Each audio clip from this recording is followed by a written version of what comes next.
Bonjour à toutes. Alors le sujet du jour, on va parler de Rosh Hashanah.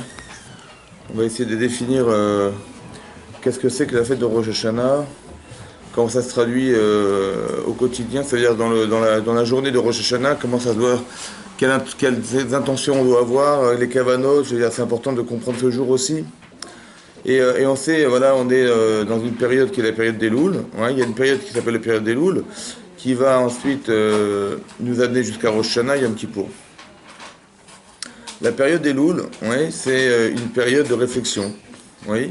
En fait, les Chachamim ont trouvé un passage dans Shir HaShirim, dans le 6e chapitre, ouais, c'est marqué Ani les Dodi Vedodili.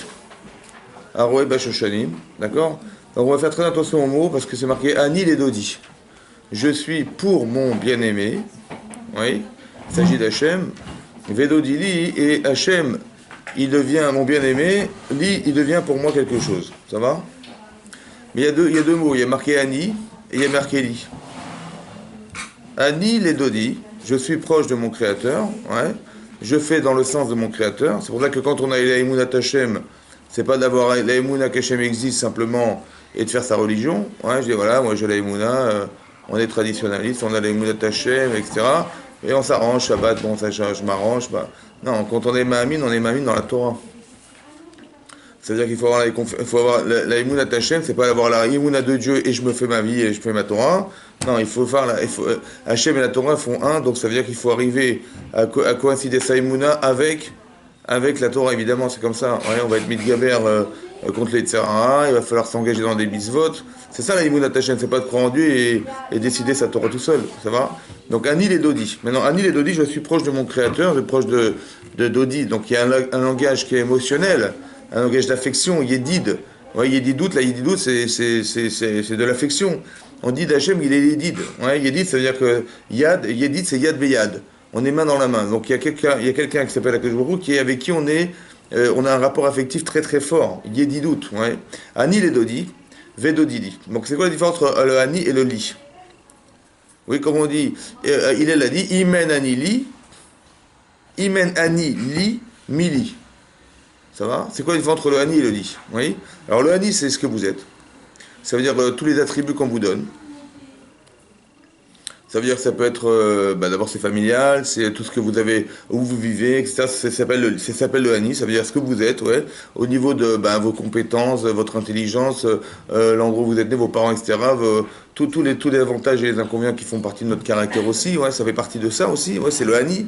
Voilà ce que je suis. Maintenant, je suis quelque chose, je sais que je suis, mais à quoi ça sert d'être? À quoi il sert le Hani? Ouais. Le Hani, c'est le but d'être quelque chose, de devenir quelque chose, c'est le Li. Ça veut dire Ani les Dodi Vedodili. Ouais, le Li, c'est qu'est-ce que vous faites de vous? Mais pour savoir ce que je vais faire de moi, il faut d'abord savoir qui je suis. Ouais. Donc tout le mois des Louls, c'est ça, Ani les Dodi Vedodili, les Rachetévot de Ani les Dodi Vedodili, c'est je suis pour mon créateur, ouais, je sais que je suis quelque chose, mais tout l'attribut que je suis finalement, c'est Hachem qui me l'a donné. Ouais, qu'est-ce que j'ai de moi? J'ai rien. Ça va? Toutes les expériences de vie, ça fait partie du Hani. Ouais, tout ça, ça fait partie du Hani. Maintenant, tout ce que vous êtes, qu'est-ce que vous pouvez faire avec? Qu'est-ce que je décide de faire de moi? C'est ça que ça veut dire. Alors, Hani, les Dodi, Vedodi. Et qui c'est qui va me permettre d'être alors? C'est Hachem. Ça veut dire qu'il faut bien comprendre derrière que tout ce que vous vivez, tout ce qu'on dit, vous savez, tout est Minash Shamaïm, Kolbi des Shamaïm, tout ça, ça veut dire quoi pour moi? Ça veut dire clairement, ça veut dire que tout ce qui m'arrive est un test, est un enseignement, d'un message divin. Ça veut dire que je sais qu'Hachem est derrière tout ce que je vis, et que tout ce but-là, tout le but de l'existence, c'est d'arriver à li, c'est-à-dire à devenir quelque chose. Mais oui, toujours en alliance. Mais le but, c'est quoi l'alliance d'Hachem? C'est quoi le but de l'intérêt de l'alliance avec Hachem? C'est quoi le but? C'est de c'est moi. C'est de devenir quelque chose. Voilà.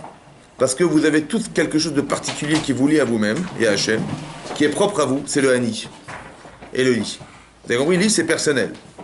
Il y a quelque chose dans vous qui est essentiel, qui fait partie d'un projet divin qui vous est propre à vous toute seule. C'est le Li. Ça va? Maintenant, ce travail-là de réflexion, il se passe maintenant. Non, si c'est Annie, c'est pas Li. Non, c'est ça que j'ai expliqué. Le Ani, c'est ce que vous êtes. Par exemple, vous êtes né dans telle famille, vous êtes tel parent, vous avez telle intelligence, telle couleur de peau, telle taille, tel caractère, tout ça, c'est ce que Hachem vous a donné. Ça, c'est le Ani. Ça va? Mais là, qu'est-ce que vous faites avec? Qu'est-ce que vous faites de vous? C'est la question qu'on se pose, ouais. Qu'est-ce que je vais faire dans ma vie? Qu'est-ce que je vais faire de moi? Ma vie de couple? Qu'est-ce que je vais faire? Quel est mon rôle de femme? Voilà, ça fait partie du lit. Ça veut dire qu'est-ce que je fais pour moi? Ani, les dodi, vedodi li. Imen ani li. Si je ne deviens pas quelque chose, ma Ani, qu'est-ce que je suis alors? Je suis rien. Vous avez compris pas? Vous restez dans le Ani, ça veut dire dans ce que Hachem vous a donné, mais le but, c'est pas ce qu'il vous a donné. C'est de faire de vous quelque chose. C'est ça qu'il faut comprendre. Ouais. Quand la Torah dit de Adam Arishon, Lotov Yot Adam Levado, c'est quoi seul? C'est quoi seul? C'est si tu ne restes que ce que je t'ai donné, tu n'es que ce que je t'ai donné, alors tu n'es rien, c'est Lotov. Le but, c'est de choisir de faire de soi quelque chose. Qu'est-ce que tu fais de toi? Quand on dit Levado, ça ne veut pas dire qu'il faut se marier simplement, ça veut dire fais de toi quelque chose. Il faut te marier, fais un travail, fais de toi quelqu'un. Mais fais de toi quelqu'un en fonction de quoi? Réfléchis à ce que tu es. Ne rêve pas. Tu dis, ouais, j'aurais aimé faire ça. Je dis, non, mais là, tu rêves, c'est pas toi. Ou l'inverse. Là, tu as pensé faible. Ou là, tu as pensé trop fort. Mais c'est très important, au départ, de définir le Ani. Pour ça que le mois des Louls, c'est un mois de réflexion. C'est quoi la réflexion? C'est au départ de savoir qui je suis. C'est une mitzvah de savoir qui vous êtes. Ça va? C'est une mitzvah de savoir qui vous êtes. Ça veut dire de réfléchir, ouais, à tout ce que vous êtes. Tout ce que vous êtes et tout ce que vous étiez, qu'est-ce qui est le produit de ce que vous êtes, ça fait partie du Ani. Quand vous réfléchissez, vous décidez, c'est en fonction de ça. C'est en fonction du Ani. Ça veut dire, dans votre cerveau, il y a toutes ces notions, ouais, tous les paramètres qui vont vous permettre de faire des choix. Si par exemple, un moindre caractère qui soit, il va influencer vos choix. Ça va? Si par exemple, je sais pas, vous voyez quelqu'un qui est handicapé, ben, il va faire des choix qui sont liés à son handicap. Quelqu'un qui est fort, il va faire des choix en fonction de sa force et de ses faiblesses. Oui, non. Mais c'est ça le Ani, en fait. Maintenant, il faut bien définir pour décider. Il faut définir. Qu'est-ce que vous êtes? Ouais. Il faut crasser en papier, voilà, je suis comme ça, je vois là mon intelligence, mon degré d'intelligence, je sais mon degré de sensibilité, qui est un avantage et un inconvénient, mon caractère, je définis mon caractère. Parce qu'en fonction de mon caractère, mon courage, ma ténacité, mon assiduité, ma faiblesse, je sais pas moi, ma fainéantise, mon fiche des autres, au contraire, vous avez compris, ça c'est votre caractère, il faut le définir. Vous savez pourquoi c'est important? Parce que Ani les Dodi. Mais Dodi dit. C'est en fonction de ce que vous considérez d'Hachem, que Hachem il va faire en sorte que vous deveniez quelque chose. Mais vous ne pouvez pas demander à Hachem quelque chose qui ne correspond pas à ce que vous pensez être. C'est impossible. Donc quand il va arriver Rosh Hashanah, je vais demander à Hachem des choses ou pas? Ben, c'est en fonction de quoi? Ben, du Ani, au départ, c'est logique, c'est comme ça. Il faut être logique, c'est cohérent. C'est le bon sens, c'est pas chouette, c'est comme ça. C'est Ani les Dodi. Ouais. Ça veut dire qu'il faut au départ définir qui vous êtes. Pourquoi c'est important? Pour plusieurs raisons. Aussi pour comprendre le jugement d'Hachem. Quand Hachem il va décréter dans l'année quelque chose, ouais, il va se passer des choses dans votre vie prochaine. Mais si vous ne savez pas qui vous êtes, comment vous allez comprendre ce qui vous arrive? À quoi ça vient répondre, ce que vous vivez, si vous ne savez pas définir qui vous êtes? Il m'arrive des choses, je ne comprends pas. Bah oui, c'est normal parce que tu n'as pas fait ce travail au départ, travail préliminaire, de savoir qui tu es. Donc Hachem, il va essayer, en tant que Yédid, en tant que personne proche de moi, il va essayer de m'aider à devenir, oui ou non? Pour le mieux. Yédid. Ça veut dire c'est mon bien-aimé. Ça veut dire qu'il va tout ce qui nous arrive, en fait, oui, et réfléchissez-le dans le sens de ce qui est Tov. Maintenant, ce qui est Tov, il faut bien définir entre le bien et le mal, ouais, et entre le Hémet et le Sheker. Toutes ces notions-là, il faut les comprendre parce que c'est pas forcément agréable, ou ça peut être très agréable, mais c'est pas forcément bien, ou c'est bien. C'est pas ce qui est bon qui est bien, forcément, et ce qui est mauvais qui est mal. C'est pas vrai. Ça va? Des fois, ça peut être mauvais et c'est très bien. Des fois, ça peut être très bon et c'est pas bien. Ça va? Donc, c'est pas, il faut pas. Nous, on dit, tiens, il m'est arrivé ça, quel malheur. Bon, c'est pas quel malheur, c'est que j'ai souffert de ce qui m'est arrivé. Mais est-ce que c'était bien? Peut-être c'était bien. Ça veut dire que peut-être que le passage de ma vie, qui a été un passage de souffrance, peut-être, il m'a construit une émotion qui va m'aider demain, après-demain, dans 10 ans, à sentir que cette émotion va me servir. Si je ne suis pas dans la souffrance des autres, par exemple, ben, je ne peux pas aider les gens. Et la mesure de ce que je suis capable de souffrir pour les autres est la mesure de la capacité que j'ai d'aller au bout de mes projets, dans le chesed. Par exemple, vous allez voir que bizarrement, Moshe Rabbeinu, il va descendre voir ses frères, il va les voir dans leur labeur. Et Rachid dit qu'il a mis ses yeux, il a mis son cœur, il s'est mis en souffrance émotionnelle. Parce que mettre son cœur dans la souffrance, c'est volontairement de se faire souffrance. Pourquoi faire? Parce qu'il sait son but, il sait qu'il doit aller sauver les d'Israël. Mais il sait qu'en face de lui, il a un homme qui est d'un têtu extrême, et il ne voudrait jamais accepter une chose pareille, parce que le projet qui est de sortir l'Israël d'Égypte et d'aller voir pour lui demander, c'est impossible. Vous comprenez? C'est une chose impossible. On peut pas demander à un homme de libérer 15 millions de personnes et qu'il va accepter, c'est impossible.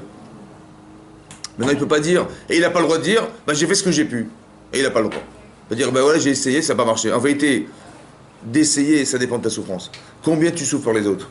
Si tu souffres de savoir que tu ne pourras pas supporter de les voir dans la douleur, alors ça va te booster pour aller les sauver. Mais tout dépend de ton niveau de souffrance. Vous avez compris ce que je veux dire? Vous avez compris? Voilà. C'est comme l'empathie qu'on a vis-à-vis de ses parents, vis-à-vis de ses enfants, vis-à-vis de tout ça. C'est un niveau de souffrance insupportable. Parce qu'on ne peut pas les voir comme ça. Mais si on n'a pas de souffrance, si on est indifférente à ce qui se passe, j'ai fait ce que j'ai pu, ou alors qui se débrouille. Vous avez compris? Voilà. La différence, c'est une souffrance mal gérée, ou un plaisir mal géré. Mais ça, c'est le Hani. Ce que j'ai dit, c'est le Hani. Donc, il faut absolument définir qui je suis pour savoir qu'est-ce que j'espère. Comment? Ça, c'est le but de la vie. C'est chacun, vous avez compris? On étudie la Torah que dans ce but. Pour être clair, ça va? La lumière, c'est la Torah. Ça veut dire que j'étudie la Torah, pourquoi faire? Un, pour savoir, et deux, pour sentir. La Torah, c'est une émotion. Oui, mais en même temps, il faut aussi savoir prendre assez de recul pour ne pas être atteint, parce que si on prend toute la souffrance des autres... J'ai pas dit ça. J'ai dit, vous avez compris ce que j'ai dit? Ça veut dire que, à votre niveau, on va pas se rendre malade. Et ça veut dire que vous savez, il y a des gens qui sont capables... On peut prendre trop à cœur et après... Après, vous le verrez, que si c'est trop, c'était trop. Ok, je tire des enseignements de mes choix. Je me suis trompé, c'est pas grave. Et ben, je remets en cause ce choix et je dis, je tire des enseignements et j'avance. Mais ça veut dire que je sais que sans ça, c'est pas possible. Vous avez compris? Voilà. Mais, donc ça, il faut bien définir, c'est ça que je vous explique. Il y a le Hani et il y a le Li. Ouais, Imen Hani Li.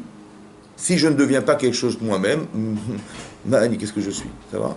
Vim lo Archav et Mata, et si je m'en occupe pas aujourd'hui, quand est-ce que je m'occuper de moi? C'est très important ce que je vous dis aujourd'hui pour comprendre le jugement d'Hachem. Après, on va parler de... Donc ça, c'était l'introduction pour vous expliquer au départ le travail à fournir sur vous-même pour arriver à accéder à Yom Hadin. Oui. Maintenant, Rosh Hashanah, ça s'appelle Rosh Hashanah. Bon, comment on traduit Rosh Hashanah? Rosh Hashanah, en français, ça traduit la tête de l'année. Bon, c'est quand même bizarre quand même, non? Rosh Chodesh. Pour dire le Réchit, pour dire le début, on a dit Rosh. Parce que Réchit Hashanah, c'est le début de l'année. C'est ce que ça voulait dire, n'est-ce pas? C'est ça que ça voulait dire, le début de l'année. Mais il fallait dire Réchit Hashanah. Aujourd'hui, c'est Réchit Hashanah. Non, mais Rosh, c'est la tête, c'est une image. On a utilisé une image qui est la tête. Qu'est-ce que c'est que la tête? Qu'est-ce que c'est la tête? C'est ce qui est le plus important, c'est ce qui articule votre corps. Parce que tous les messages passent par votre cerveau. Vous voulez sortir d'ici, vous voulez étudier un cours, vous voulez machin, c'est votre cerveau qui vous dit, bouge-toi, etc. Ça va? Donc l'essentiel, c'est l'essentiel, et ce qui articule toute votre vie, en fait, c'est votre cerveau, le Rosh. Pourquoi cette image? Pourquoi Rosh Hashanah? Ça veut dire que... Qu'est-ce que c'est que Rosh Hashanah?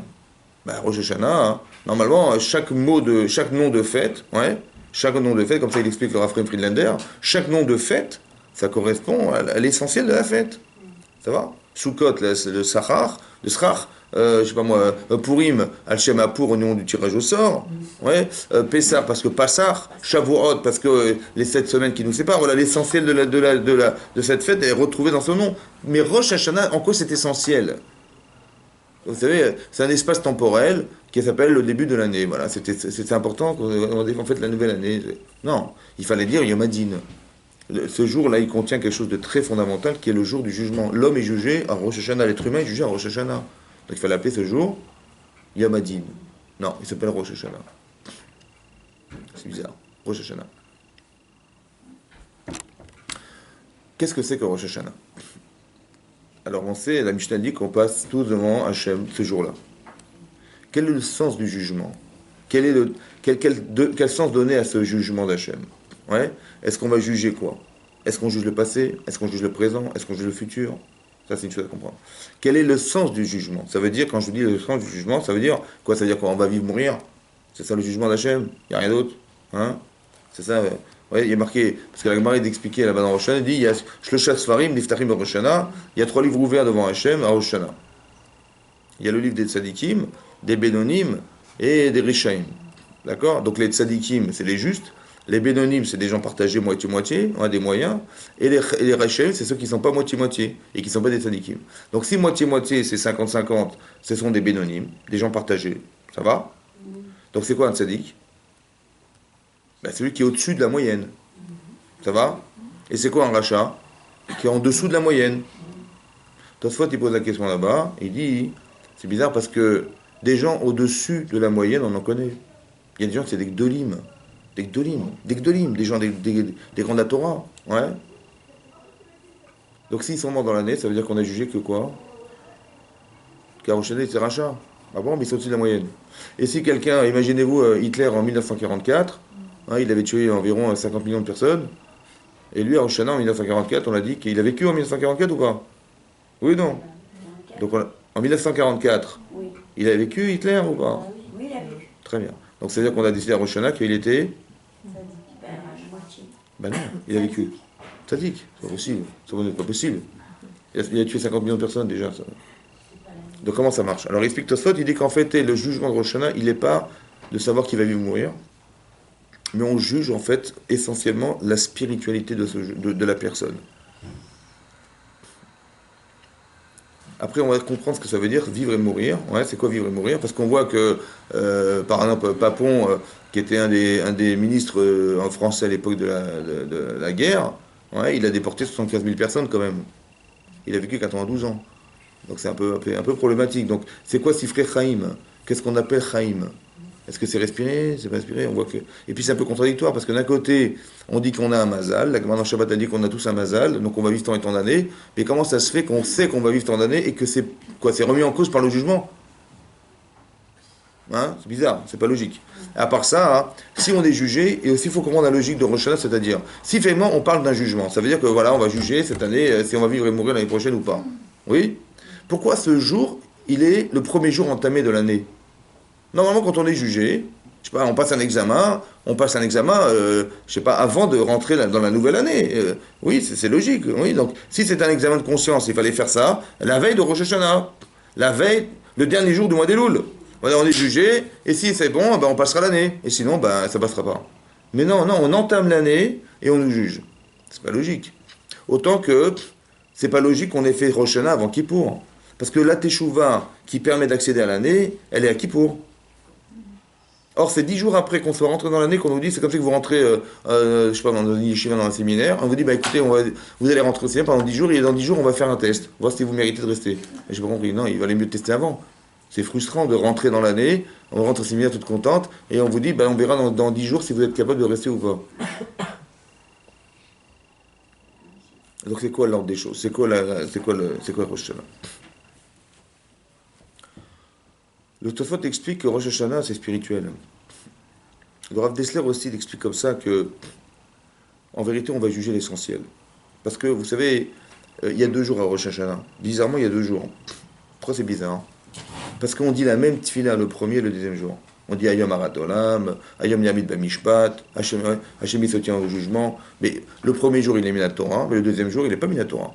Ouais, depuis la Xéra des Chachamim de faire 2 jours, ouais, de Yom Tov, on fait 2 jours de Rosh Hashanah aussi.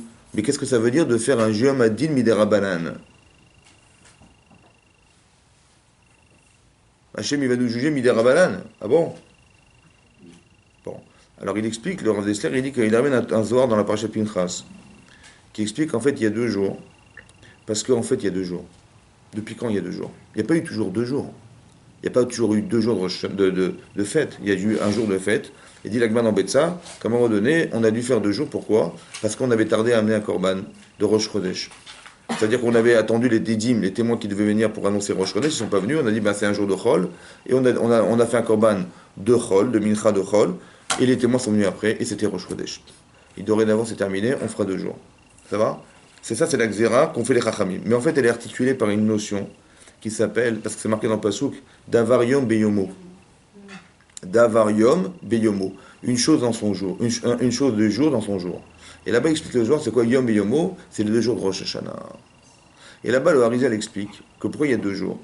Parce qu'il y a ce qu'on appelle Dina Kashia et Dina Rafia. Il y a un jugement qui est dur et un jugement souple. Et là-bas, il explique, le Rav Dessler, que le jugement dur et souple, c'est quoi? Parce qu'on juge 2 choses, parce qu'on est 2 choses. Malheureusement, on est 2 choses. Avant, on n'était qu'une seule chose. Avant, les gens, ils faisaient les Shem Shamaim. Ça veut dire qu'il n'y avait pas le matériel et le spirituel. Tout était confondu dans le but du spirituel. Mais dès l'instant où on s'est dit, non, par exemple, quelqu'un qui fait un métier, le premier réflexe, c'est de dire comment je vais gagner ma vie. Ouais. Et après, on verra ce que je vais faire. Non. En vérité, il faut faire les Shem Shamaim. Et ce que tu vas faire, ce que tu vas gagner, dépend du Leshem Shamaim, parce qu'Hachem est derrière. Mais quand je dis non, je ne fais pas Leshem Shamaim, c'est dire moi, écoutez, je me débrouille, ouais, je fais, mais j'espère que je vais y arriver, mais j'ai besoin de cette matière pour pouvoir m'exposer dans le spirituel. Donc dès l'instant où on a découpé les deux, ça veut dire qu'on a pensé qu'il y avait 2 choses.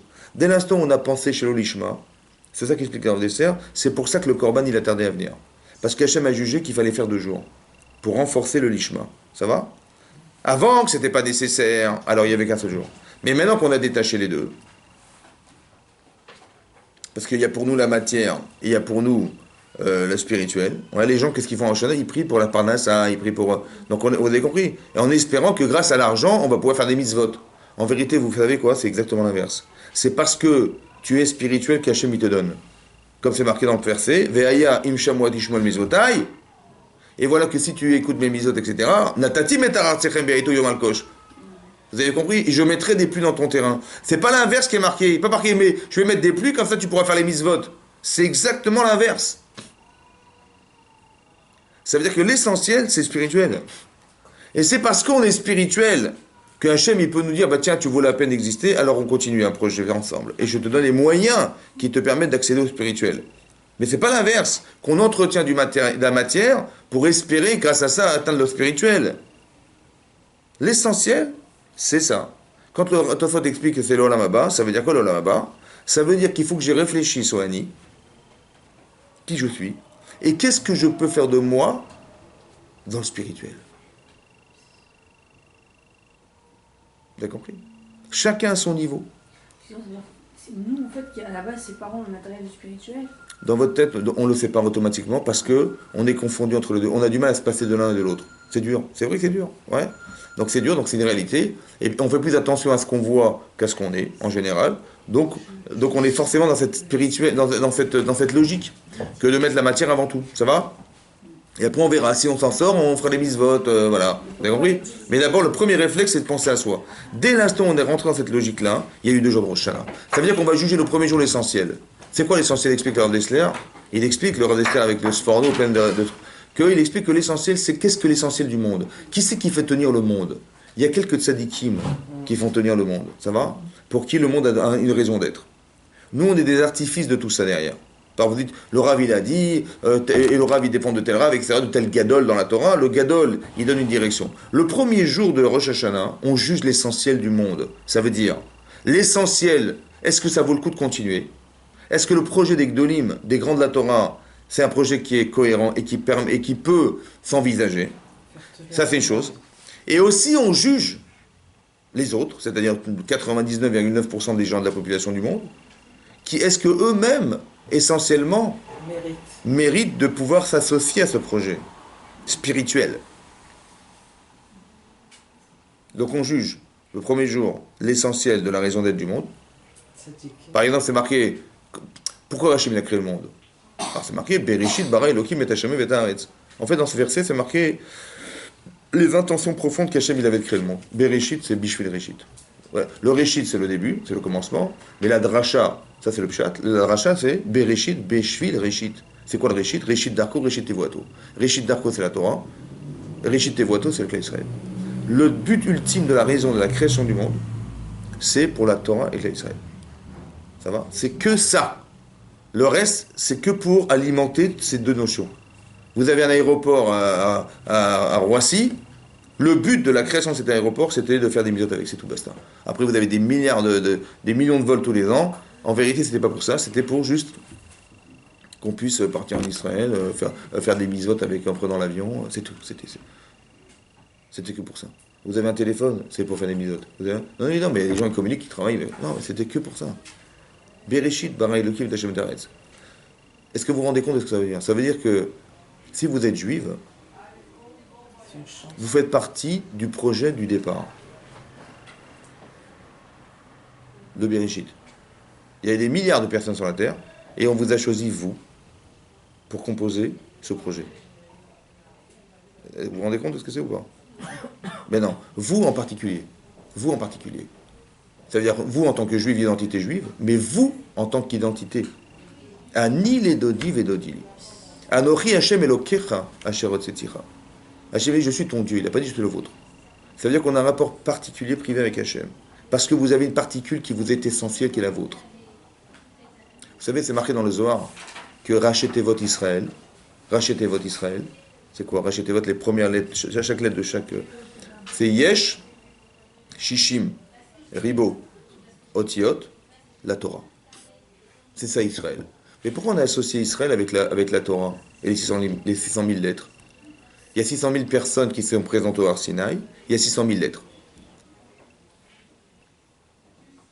S'il manque une lettre au Sefer Torah, hein? Mais il manque une lettre, ça va? Et il y a marqué, je sais pas moi, Moshe, il manque le Shin. Ça va, j'ai compris, c'est Moshe. Il manque une lettre, il est caché ou pas? Non. S'il y a toutes les lettres, mais il manque une lettre. Et je suis la lettre. Je complète le Sefer Torah. Il n'était pas caché. Qui c'est qui l'a rendu caché? C'est vous. Ça va? C'est la lettre qui manquait. Autant si vous manquez, il n'est pas soul.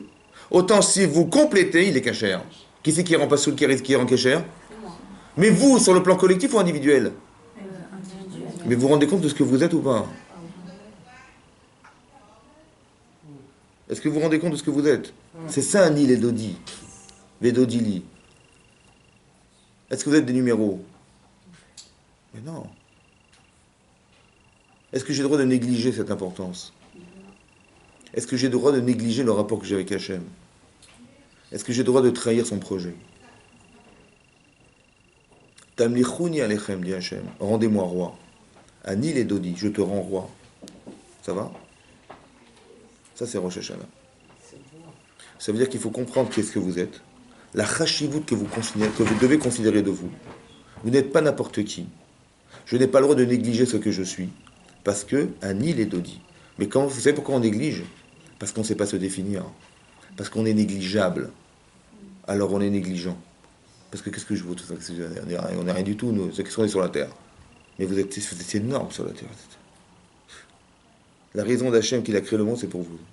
Mais pour vous individuellement. Vous savez pourquoi c'est comme ça? Parce que la Gemara dans Sanhedrin, elle dit là-bas, pourquoi Hachem il a créé l'homme seul sur la terre au départ? Laman Ivra Yechidi. C'est vrai que c'est bizarre comme projet quand même. Hachem il crée l'univers, il met un seul homme sur la terre. La terre dans l'univers. C'est quand même bizarre comme projet, qu'est-ce qu'il veut faire avec ça? Dans l'univers, c'est l'univers. C'est ce que c'est que la terre dans l'univers. Qu'est-ce que c'est la terre dans l'univers? Hein? Et encore, il faut le chercher, il faut le trouver celui-là. Et un homme sur la terre. Déjà la terre, c'est énorme. Si on vous dit, voilà, je vous ai offert la terre, la planète, Zagouvarour. C'est beau ou pas? C'est énorme, c'est pas trop. Mais l'univers, alors c'est quoi? Si la terre c'était trop déjà que les océans déjà. Vous dites, voilà, les océans sont à vous. C'est énorme. Mais l'univers est à vous, parce qu'on a créé un seul homme dans l'univers. Hachem, il s'est trompé ou pas? Il a un peu exagéré quand même, non? Hein? Des fois, on se pose la question pourquoi il a créé tant de monde et tant Exactement. de... C'est un peu exagéré, non? Avec... C'est un peu exagéré ou pas? Comment? C'est un peu exagéré quand même. C'est trop quand même, c'est trop. On a peur de se poser la question. Mais non, mais posez-la vous. Posez-la vous, c'est trop ou pas? Si vous dites c'est trop, c'est qu'Hachem il s'est trompé. Ah bah oui. Si vous dites c'est trop, c'est que Dieu il s'est trompé. Mais il s'est trompé ou pas? Donc vous voulez combien? Il s'est pas trompé. Donc ça veut vous valez combien? Si vous dites c'est trop, c'est que vous considérez que ce que vous êtes par rapport à ce qu'il a créé, c'est trop. Ça veut dire que vous méritez pas tout ça. C'est vrai ou pas? Mais si Hachem il l'a fait, c'est que vous méritez ou pas? Mais vous méritez l'univers. Maintenant, est-ce qu'il y a une femme qui vous ressemble dans le monde? Non. Est-ce qu'il y a une femme qui vous ressemble dans le monde qui est vous? Exactement, vous avez les mêmes parents, les mêmes trucs, pareil. Ça existe ou pas? Ça existe ou pas? Ils disent que ça existe. Même vos parents, c'est les mêmes. Vous avez la même tête, vous avez même passé, la vie la même. Ça existe ou pas? La même ville, tout pareil. Ça existe le Hani que vous êtes. Il y a quelqu'un qui vous ressemble? Non. Donc vous n'êtes pas comme des Adam Arishon? Ben si, puisqu'il n'y a personne qui vous ressemble. Il y a des milliards de personnes sur la Terre, mais personne ne vous ressemble. Est-ce que sur le plan individuel, vous n'êtes pas toute seule sur la Terre, dans l'univers? Donc ça veut dire que vous êtes des Adam Arishon, évidemment, c'est comme ça. C'est-à-dire qu'est-ce qu'il pense Hachem? Que vous êtes tellement importante à ses yeux, que, oui, que vous méritez l'univers. Alors ça veut dire qu'il fait tout pour vous. Yedidout, Yedid. Anil et Dodi. C'est-à-dire qu'Hachem, il est... Vos parents, ils vous font des cadeaux. Mais si déjà, hein, quand vos parents vous êtes contents, vous êtes reconnaissante. Mais quand on vous offre l'univers... Quand je dis on vous offre l'univers, ça veut dire qu'il faut savoir que l'univers dépend de vous. Ouais, parce que l'articulation du Orlam, elle dépend des mitzvot. On a bien compris. On a des parachutes Kitavo, toutes les parachutes qu'on a lues. Si vous faites des mitzvot, sinon voilà ce qui va se passer. On a compris que tout dépend du spirituel. Bien sûr. Mais c'est comme ça. Mais sur le plan économique, sur le plan social, tout ça, c'est des midotes. Tout ça, c'est des midotes. Quand on réfléchit, c'est que des midotes. On voit que quand on fait des erreurs d'égoïsme, le monde se détruit. Vous voyez, quand on est égoïste, le monde se détruit, c'est comme ça. C'est pas normal. C'est socialement logique. Mais en vérité, c'est des midos, c'est spirituel. Parce qu'on se fiche des autres. Alors qu'à quoi ça sert que le monde existe parce que je suis tout seul? Mais c'est spirituel ce que je vous dis là, c'est pas physique. Je veux dire, sur le plan commercial, vous avez vu, le Rambam il explique que la sinatrinam, c'est quelque chose qui est antisocial. Parce que si on se supporte pas, on peut pas commercer ensemble, et on peut pas gagner notre vie, on peut pas. Donc la sinatrinam, ça entraîne ça. En vérité, c'est pas la sinatrinam, c'est la mida qui est fausse. Et c'est cette riche-houte qui amène à une déchéance physique et morale et tout ça. Mais tout est spirituel, vous avez compris? Que quand Tosfot explique que la vie dont on parle, c'est demander la vraie vie. C'est la chose la plus compliquée, c'est demander la vraie vie. Cette vie-là qu'on veut, nous, c'est pas l'autre. Bien sûr qu'elle va s'articuler par des moyens, évidemment, c'est évident, c'est comme ça. Il faut bien manger, il faut bien... Quand vous faites Birkat Amazon, quand vous faites votre métier, par exemple, il y a deux façons de cultiver votre façon de penser. Soit vous dites, je fais mon métier parce qu'il faut bien payer le loyer quand même. Non? Je travaille parce que j'ai mon loyer à payer, la scolarité, il faut nourrir les enfants, j'ai une femme qui est...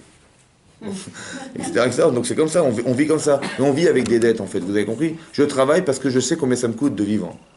Donc je travaille pour rembourser tout ce que je dois payer. Et je suis honnête, hein, je fais comme ça. C'est une façon de penser. Mais c'est dommage de penser comme ça. On ne travaille pas pour rembourser des dettes. On travaille pour faire des mitzvot. Ça veut dire, est-ce que votre femme elle a besoin d'être épanouie? Est-ce que votre mari il a besoin d'être épanoui? Oui. Est-ce que vous avez besoin d'une maison? Évidemment, parce que vous n'avez pas vie dans la rue.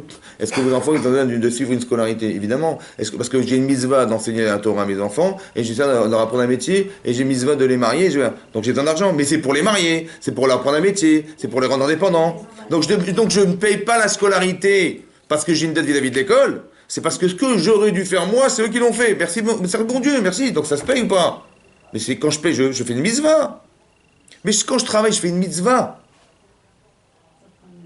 Je ne le réfléchis pas de façon économique, je le réfléchis de façon spirituelle. Donc chaque seconde que je travaille, je fais des mitzvot.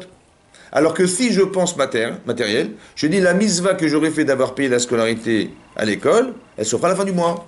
Et donc quand j'ai donné le chèque, j'ai fait une mitzvah. Ça a duré 1 minute. Alors que là, ça dure... Chaque seconde de ma vie, c'est des mitzvot. Je travaille dans un but. La kavana que vous mettez dedans. Comme le Sefer Torah. Que quand on fait un Sefer Torah, vous savez, il y a le klaf, le parchemin. Si on tanne la peau, mais pas les shem mitzvah, c'est pas caché. Le Sefer Torah, il n'est pas caché. Si je ne fais pas les shem doucha de Sefer Torah, par exemple, j'ai dit, tiens, je vais faire un Sefer Torah, et après je dis, finalement, on va faire des mizuzot. Pas caché. Ah oui, la kavana. Si j'ai pas fait les shem doucha de Sefer Torah, c'est pas caché. J'ai un Sefer Torah magnifique, mais il n'est pas caché. C'est pas soul. Il faut être une kavana. Pourquoi la kavana? La kavana, c'est ce que vous faites de vous, la kavana. Qu'est-ce que vous voulez faire de vous spirituellement? La kavana. Et c'est ça qui va tout changer, hein, vous savez. La kavana, ça veut dire que qu'est-ce que vous donnez comme orientation? Quel but vous vous donnez dans la vie? Qu'est-ce que vous pouvez faire dans la vie? Ça va? Ça, c'est une chose. Mais qu'est-ce que vous pouvez faire pour Hachem? C'est autre chose. Qu'est-ce qu'Hachem, posez-vous la question un jour dans votre vie, qu'est-ce qu'Hachem peut attendre de moi? C'est comme avec mes parents. Tiens, voilà, mes parents, ils m'ont donné à manger, à vivre, etc. Qu'est-ce que je pourrais faire pour leur faire plaisir? Vous savez quoi? J'ai une mitzvah d'honorer mes parents et j'ai un issour ou j'ai un chiyuv de ne pas les décevoir. La ira des parents, c'est pas la crainte, parce qu'il y a deux sortes de ira. Il y a la ira, la peur du honesh, et la ira ta romémout, ce qu'on appelle la ira ta romémout, ça veut dire la ira du honesh, j'ai peur de ce qui va m'arriver, j'ai peur des amendes, j'ai peur des PV, j'ai peur des machins, mais j'ai la ira d'un romémout, ça veut dire une ira qui est élevée. C'est quoi cette crainte élevée? C'est la crainte de mal faire, la crainte de décevoir. Vous savez, mes parents, ils sont fiers de moi, j'ai peur de les décevoir. J'ai peur de j'ai cette crainte de décevoir mes parents. Si déjà j'ai la crainte de décevoir mes parents, je pense qu'on a obligatoirement la crainte de décevoir Hachem. Vous savez combien il investit pour nous, Hachem, ou pas? Est-ce que vous vous rendez compte? Mais essayez de mesurer les chassadim. Il faut avoir honte de ne pas rendre. Tout le chesed que vous avez, quand je dis chesed, en fait on s'habitue au chesed. Parce qu'on s'habitue à voir, on s'habitue à se mouvoir, on s'habitue à entendre, on s'habitue à parler, on s'habitue à tout ça. Mais en vérité, ce sont des chassadim permanents. Permanents, parce qu'il y a des gens qui n'ont pas votre chance. Oui ou non? Et pourtant, ils ont leur vie. Donc c'est un plus ou pas? Bah dis merci. Dis merci. Tu dis non, mais c'est normal. Non. Parce que c'est aussi normal que la personne elle puisse être aveugle.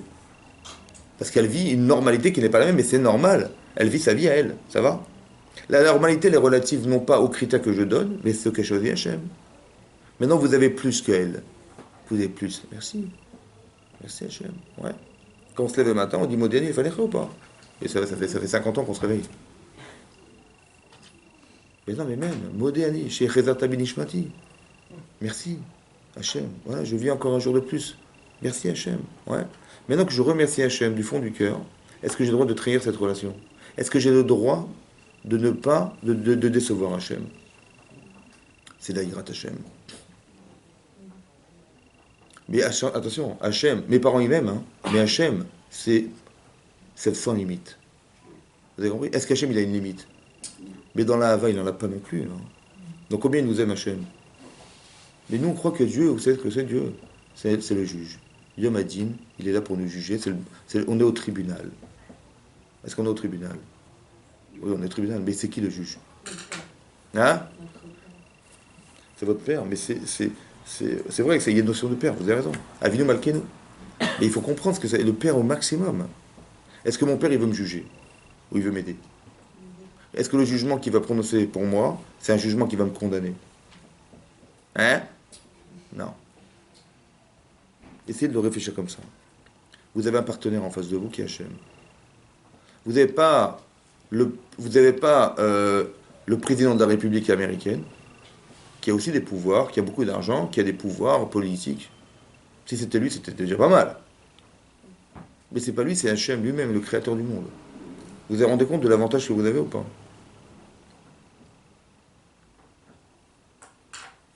Qu'est-ce que c'est que le jugement d'Hachem? Le Ramban explique, le Ramban il dit là-bas qu'il y a eu 6 jours de création du monde. Mais le Ramban, dans le Chumash, il dit que chaque jour correspond à 1000 ans d'histoire. Ça veut dire que 6000 ans le monde aura duré, comme il a duré 6 jours. Et le gars de Vilna explique, oui, que dans les premiers 1000 ans de l'histoire, ouais, on les retrouve dans le premier jour de la création du monde. Si on savait lire, on pourrait voir. Ça va? Il y a eu 6000 ans qui correspondent à 6 jours. En vérité, vous savez quoi? C'est quoi Rosh Hashanah? Toute l'année prochaine, elle est concentrée dans 2 jours. Rosh Hashanah. L'essentiel, ce qui va articuler la Shana, le Rosh, il est là. Ça veut dire que c'est quoi le jugement d'Hachem? Comme ça, il dit la Psikta, là-bas, le Ran, il ramène, il dit que Hachem, il a dit de la même manière que j'ai jugé Adam Arishon, à Rosh Hashanah, je jugerai tous les Baïolam, tous ceux qui viendront sur la terre, je les jugerai ce jour-là. Là, quand on lit ce texte, on dit, ah ben non, comment il a jugé Adam Arishon, ça fait peur. Il a chassé du Gan Eden, il a fait traverser sur son front, Baruch Hashem. Comment vous comprenez ça, vous? C'est un onèche? C'est une punition? C'est quoi? Ça semble. Hein? Ça semblerait une punition. C'est vrai ou pas? Ça fait peur en tout cas. Ça fait peur en tout cas. C'est vrai ou pas? Mais malheureusement, c'est mal traduit. Et je vous explique. Adam Arishon dans le Gan Eden, il faute. Ça veut dire que l'expérience vécue dans un espace qui est le Gan Eden, c'est trop dur, c'est trop fort. Il a fait un acte, il a dit voilà, on lui a dit de ne pas manger de la tzanat, il a mangé de la tzanat. Quelque part, il a fait quelque chose par intérêt. Cet acte-là est révélateur du Olam Hazé. alors tu seras mieux dans l'Olamazé. Chasser du Gan Eden, c'est lui permettre d'exister dans un espace qui est adapté à lui. Et là-bas, on espère que tu retournes au Gan Eden. Ça va? Mais là, manifestement, là où tu te trouves, c'est trop dur, alors il vaut mieux que tu ailles en dehors du Gan Eden. Chasser Adam Arishon, c'est pas en Esh. C'est l'endroit qui sera le mieux adapté à lui pour pouvoir retourner au Gan Eden. Vous avez compris ou pas? Travailler là sur son front, c'est que comme ça. Si un homme faute, une personne faute, c'est que manifestement, Hachem, il n'est pas assez présent dans sa tête. Ben oui, parce que quand on a envie de quelque chose qui est le contraire de la Torah, c'est qu'Hachem, il n'est pas assez présent, ou la Torah n'est pas assez forte. Ou du moins pas plus forte que ce que je ressens, parce que je transgresse. Oui, non. Comment on crée de la conscience? Hachem, il téléphone à Adam Arishon, il dit voilà, c'est simple. Ouais, Bokertov. Il dit voilà, tu peux manger tous les arbres de la terre entière, sauf du Elsada Tovara. C'est vrai, il ne faut pas toucher. Et si tu manges Motamou, tu mourras. Bon, le message, il est fort, il vient d'Hachem, et il est virulent, parce que la mort derrière le Issour. Il est éternel, il peut devenir mortel. Ça fait mal ou pas? Bon. Est-ce que ça l'a empêché de fauter? Comment ça se fait? Hein? Comment ça se fait que le fait de savoir qu'il va mourir, le fait qu'Hachem lui ait dit en direct, ça n'a pas suffi pour le dissuader. Comment ça se fait? Premier enseignement que vous tirez, c'est quoi le premier enseignement que vous apprenez de là? C'est sûr ça. Mais comment ça se fait? Mais c'est qu'il a libre arbitre. Mais comment il a fait le choix de faire l'inverse? Le choix de faire l'inverse, de cause possible. Qu'est-ce que vous apprenez de là? Il est fou. Hein? Comment? Il est fou. Oui, mais c'est quoi la folie? C'est quoi? Ça se traduit comment la folie? Il faut comprendre. La folie, c'est... Ce que vous appelez la folie, c'est... Oui, mais c'est quoi? C'est comme ça. C'est entre la connaissance que j'ai et le désir. C'est ça qu'il faut comprendre. J'ai la connaissance, Hachem il m'a dit, dans ma tête c'est marqué, il faut pas faire. Ok, mais d'un côté j'ai très envie de faire l'inverse. Qu'est-ce qui est plus fort? Le désir. Razak. Plus fort que la connaissance d'Hachem. C'est fou ou pas? Hein? Comment je vais faire alors? La connaissance, c'est une yédia, ça veut dire vous savez. Ça va, ça fait partie des choses marquées dans votre cerveau. Mais le désir va balayer la connaissance. Oui, Jonas, on a dit souvent dans les cours, on a dit, quand quelqu'un il fait une avéra, après il vient vous voir, il dit, vous savez, c'était plus fort que moi, j'ai pas résisté. Plus fort que qui? Hein? Il a dit, ah, j'étais tenté, j'étais plus fort que moi, j'ai pas résisté, plus fort que qui? Hein? Bah oui, c'est ça, plus fort que ce que je savais. Je savais que c'était interdit, mais j'ai pas résisté. C'est-à-dire que le désir est plus fort que ce que je sais. Donc comment je vais résister alors? Pour renforcer la connaissance. C'est-à-dire? C'est quoi renforcer la connaissance? Il faut que ce que je sache soit aussi fort que ce que j'ai envie. Au moins égal pour repousser. Mais comment je fais? Alors il faut savoir que la connaissance, elle n'est pas émotionnelle. C'est marqué dans le Mishnah Berurah, c'est marqué dans la Torah. C'est émotionnel ou pas? Non. Mais ce que vous ressentez est émotionnel. Il faut rendre la Torah émotionnelle. Il faut aimer Hachem. Il faut craindre Hachem. Il n'y a qu'une émotion qui peut repousser une émotion. C'est comme ça. Non? Pourquoi la Torah dit va Hachem, ira Hachem? Pourquoi faire? Mais non, il suffit de connaître Dieu, ça suffit. Pourquoi il faut l'aimer? Parce que si tu l'aimes, tu as des émotions. Et c'est que cette émotion-là qui peut refouler une émotion. Et si je l'aime pas beaucoup, ou je l'aime pas assez, eh ben vous allez voir que le désir d'autre chose, il va être plus fort. Ou alors je vais trouver des raisons intellectuelles, ouais, Dieu me pardonnera, on est ses enfants, vous avez toutes sortes de tiroutines comme ça, on s'arrange. C'est vrai ou pas? Mais en vérité c'est faux, en vérité le vrai problème, c'est que j'ai la connaissance d'Hachem et j'ai pas la conscience. Comment on développe la conscience? Alors écoutez-moi bien, Hachem il a dit à Adam Arishon, comme ça il explique le Rav Dessler, il dit, tu vas travailler à la sueur de ton front. En quoi le fait de travailler, c'est réparateur de la conscience? C'est ça qu'il faut se poser comme question, oui. Maintenant, vous allez travailler, vous allez labourer la terre. Bon, vous êtes des agriculteurs. Bon, vous allez fabriquer une charrue, ouais, en métal, que vous allez atteler à votre cheval.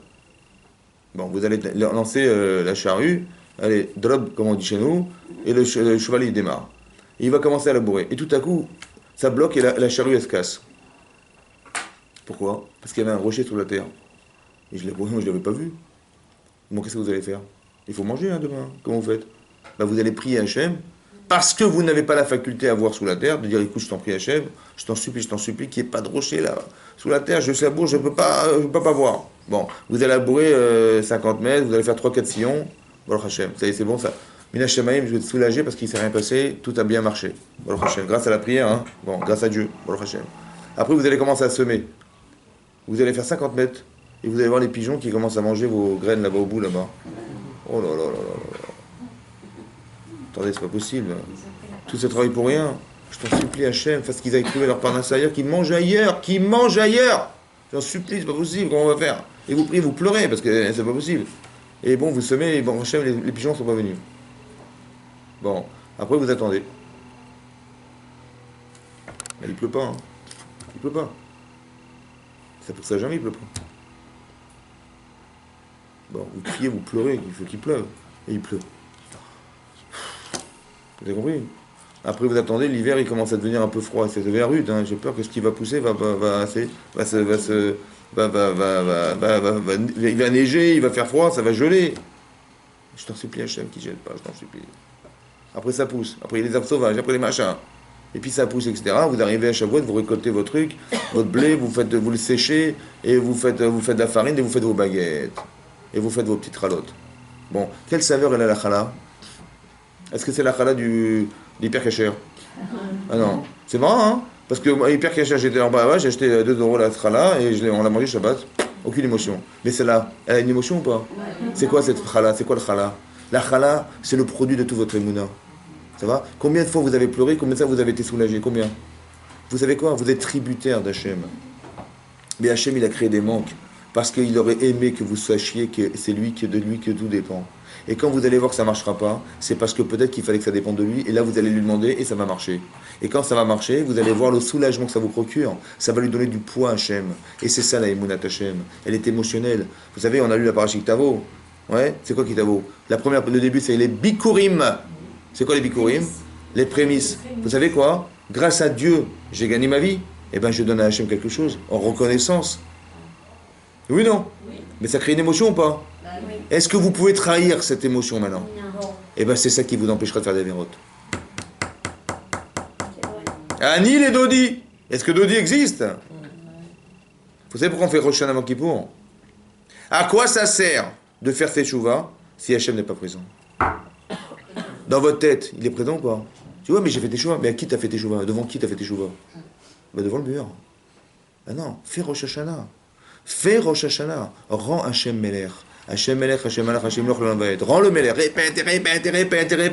Mais Tamlichouni Alechem, dit Hachem. Rendez-moi roi. Maintenant tu l'as rendu roi. Mais t'as honte de toi. Parce que le contraste, la boucha, c'est quoi la honte? La honte, c'est un contraste entre le bien et le mal. Mais si Hachem n'existe pas, ou il existe dans ma tête, mais ça veut dire qu'il est marqué dans les livres. Il est juste marqué dans les livres. Mais j'ai honte de rien, vous comprenez ou pas? Je n'ai pas d'émotion. Vous savez ce que c'est que l'émotion? C'est la vie. Être vivante, c'est d'avoir des émotions. Être morte, c'est d'avoir aucune émotion. Sifrei Chaim, Sifrei Metim, Munachim Lefanecha, le Rav Dessler explique, c'est quoi Sifrei Metim? Bizarrement, c'est marqué les livres des morts. Non, il fallait lire les livres des gens qui vont mourir, Chas v'Shalom. Oui ou non? Pourquoi des morts au présent? Parce que des gens, ils sont en pleine forme, mais ils sont morts. Ça veut dire quoi mort? Sans réaction. Il dit, vas-y, bouge-toi. Rien, zéro. Ça va? Ou alors pas assez. C'est quelque chose qui ne vit pas. On n'est pas dérangé. Vous avez compris? Par Hitler, il va tuer 50 millions de personnes, mais c'est normal, puisqu'il faut que je devienne le gouverneur de ce monde. Vous avez compris ou pas? Il est sans émotion, sans état d'âme. Il est maître. Quand le papon il dit, bah, qu'est-ce que vous voulez que j'y fasse? On m'a demandé d'envoyer les juifs dans les camps de concentration et j'ai fait mon boulot. J'ai dit, mais j'ai pas compris, mais suicide-toi, je sais pas moi, mais sauve-toi. T'as pas d'émotion, t'as pas d'état d'âme, t'as rien, mais tu es maître. Sifrei Metim. On apprend la Torah, on a les émotions de la Torah.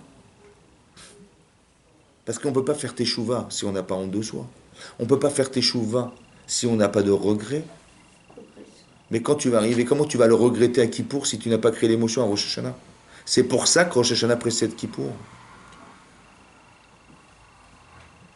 Parce que d'abord je ressens Hachem, je vis Hachem, et après j'ai honte de moi, ou bien j'ai envie de faire de moi quelque chose, ou bien j'ai envie de rentrer dans ce projet-là d'Hachem, parce que je sais que je suis quelque chose pour Hachem, et je sais que je représente quelque chose d'énorme, et je sais que j'ai un projet qui peut rentrer. Mon Olam Haba, il dépend de ma capacité à rentrer dans un projet divin, qui est de toute façon organisé, juste que j'ai la bonne kavana, et le sentiment que j'aurai, c'est une siyata d'Ishmaïa de faire de ma vie quelque chose qui va dans le sens d'Hachem, ce qu'Hachem voulait. Chacun à son niveau, chacun dans son domaine. Ne commencez pas à vous comparer, on n'est pas comparable. C'est pour ça que la haine gratuite, la jalousie, la convoitise est assourd. C'est assourd. C'est pourquoi? Parce que j'ai pas besoin d'être un autre. J'ai pas besoin de convoiter les autres, parce que je dois être moi-même. Le Yitzhak a dit, mais tu vois, les autres, regarde ces autres femmes, regarde ce qu'ils ont. Mais on t'a pas demandé d'être une autre. On t'a demandé de faire de toi quelque chose. De toi, Ani Ledodi. On n'a pas dit, parce que, écoutez-moi bien, ce Sefer Torah, hein, il est caché parce que vous correspondez à une lettre. Mais je dis, mais moi, je voulais pas être le Haïn de Amalek, moi, je voulais être le Hé de Moshe Rabbeinu, moi. J'ai compris, donc on va mettre Haïn à la place du Hé, bah, ça va être Moshe. C'est pas ça qui est marqué. Marqué Moshe. Respectez ce que vous êtes. Respectez votre lettre. Tu dis, mais moi, si tu te plains, c'est que tu remets en cause Hachem. Et c'est ça qu'il faut comprendre. Je dis, attendez, mais moi, et si j'aurais voulu, qu'est-ce que j'ai voulu? Moi, sur l'image, je voulais pas être l'herbe, je voulais être l'œil du personnage. L'herbe, c'est quoi l'herbe? Respecte ce que tu es. Parce que si ça change, si tu changes, tu n'es pas dans l'image. C'est Itzara, ça. Ani, définis Ani, définis-le. Très important, mitzvah. Parce que tu dois faire de toi quelque chose un jour, non? Alors vas-y. Elle dit, bah, voilà ce que je peux faire, voilà ce que je peux faire. Parce que je sais, je connais mes compétences et je connais, je sais qui je suis. Donc j'essaie de faire moi, j'essaye au moins de faire de moi quelque chose qui correspond à ce que Hachem espérait de moi. C'est dans ces perspectives qu'on réfléchit. C'est ça Rosh Hashanah, vous avez compris? C'est quoi Rosh Hashanah? À Rosh Hashanah, c'est comme Hachem il a fait d'Adam Arishon. Il a fait pour le bien.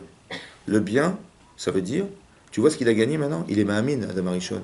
Parce qu'il a pu sortir du Gan Eden et parce qu'il a travaillé sur son front. Son travail lui a permis d'accéder à la Emunat Hashem.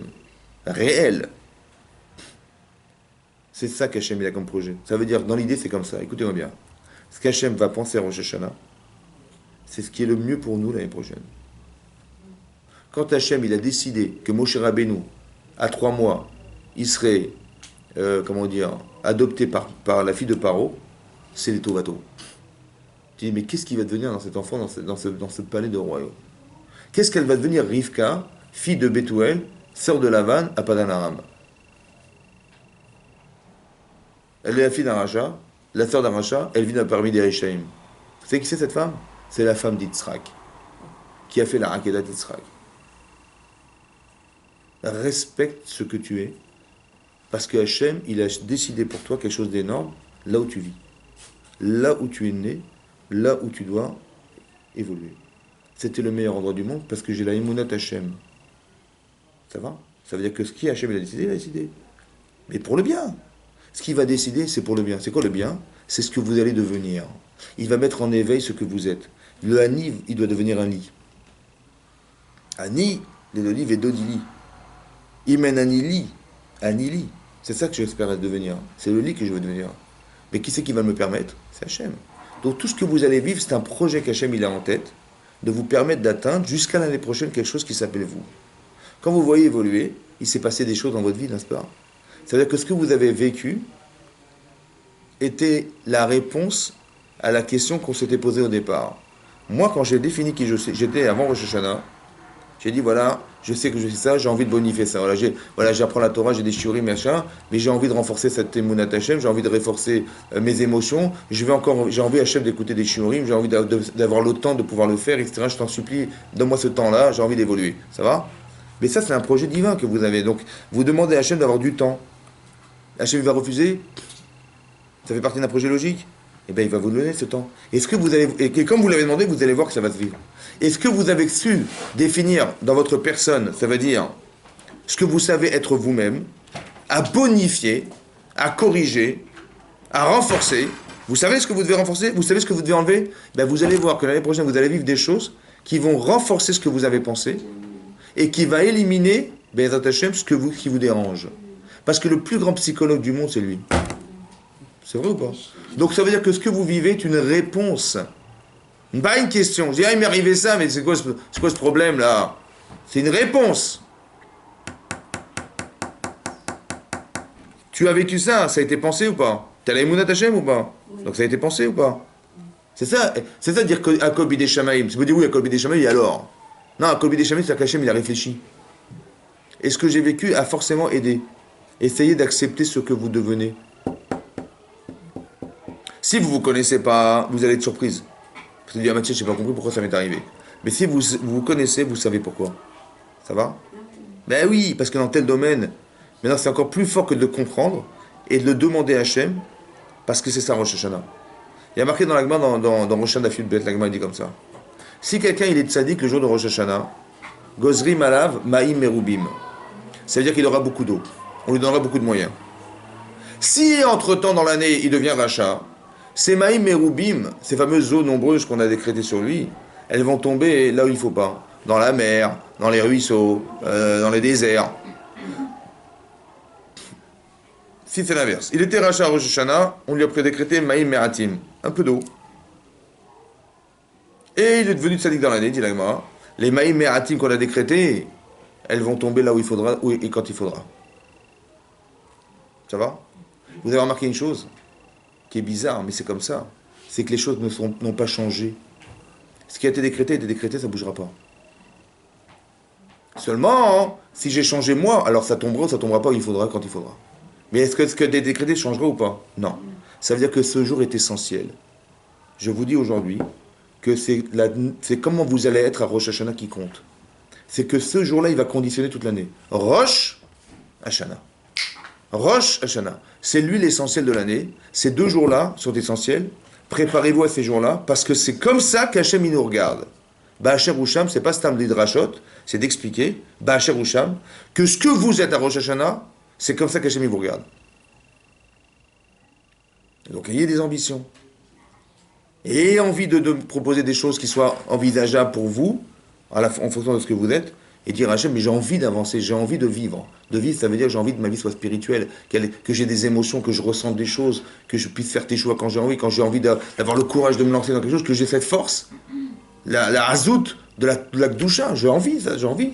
Quand on prie, vous venez, on dit Kodvenu Besefer Tzadikim Vachasidim. Tzadikim, c'est Noach. Chassidim, c'est Abraham. Comment on a l'audace de dire écris-nous dans le livre de Noach et dans le livre d'Abraham Avinu?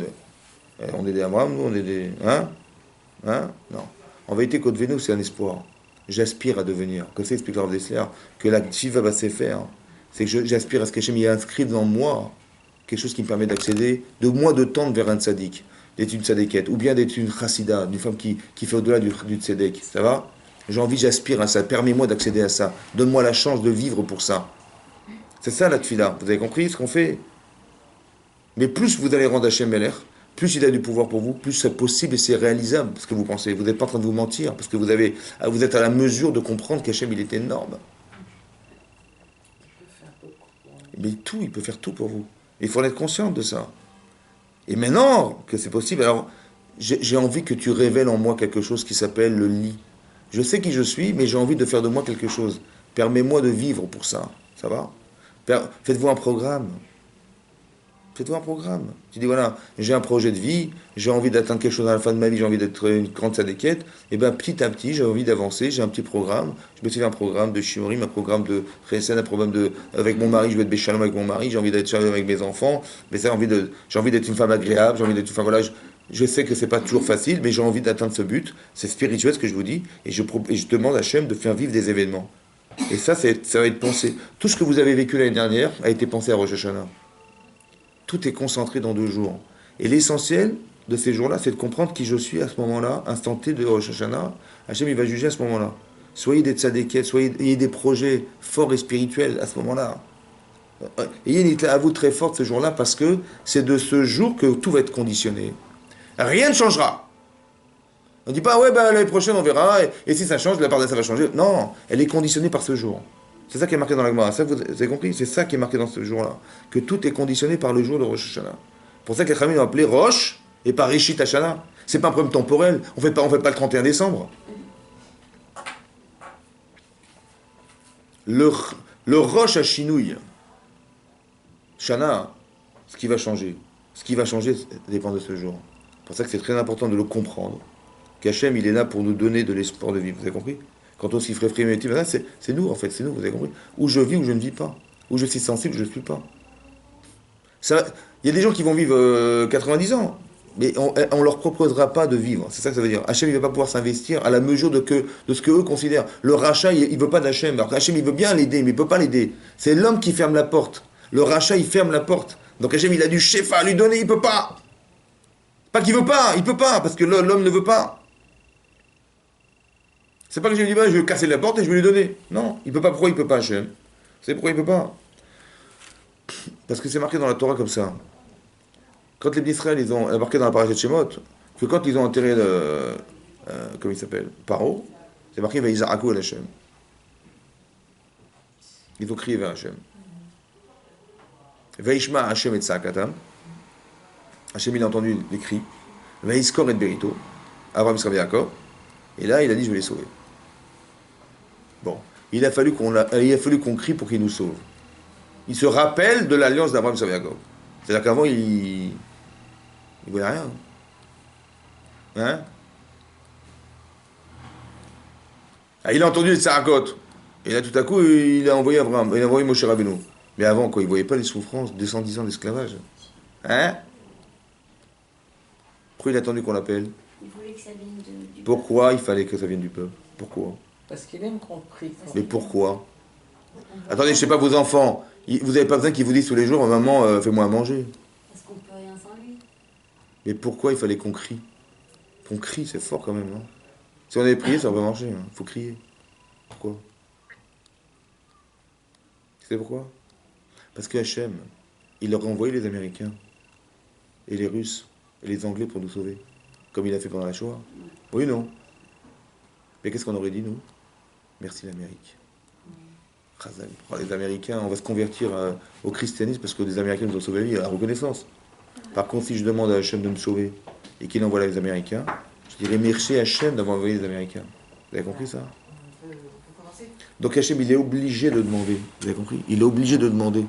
Parce qu'Hachem, il attend qu'on lui demande pour qu'on sache que c'était lui. C'est ça qu'il faut comprendre. Que ce qui nous arrive, c'est un appel à construire cette émouna. C'est pareil. Donc, il faut que c'est l'opportunité d'être proche d'Hachem et de le rendre mêler pour que tout ce que vous avez comme projet spirituel qui vous est propre puisse s'accomplir dans la volonté d'Hachem. Chazak, mesdames, Chazak, Shana Tova.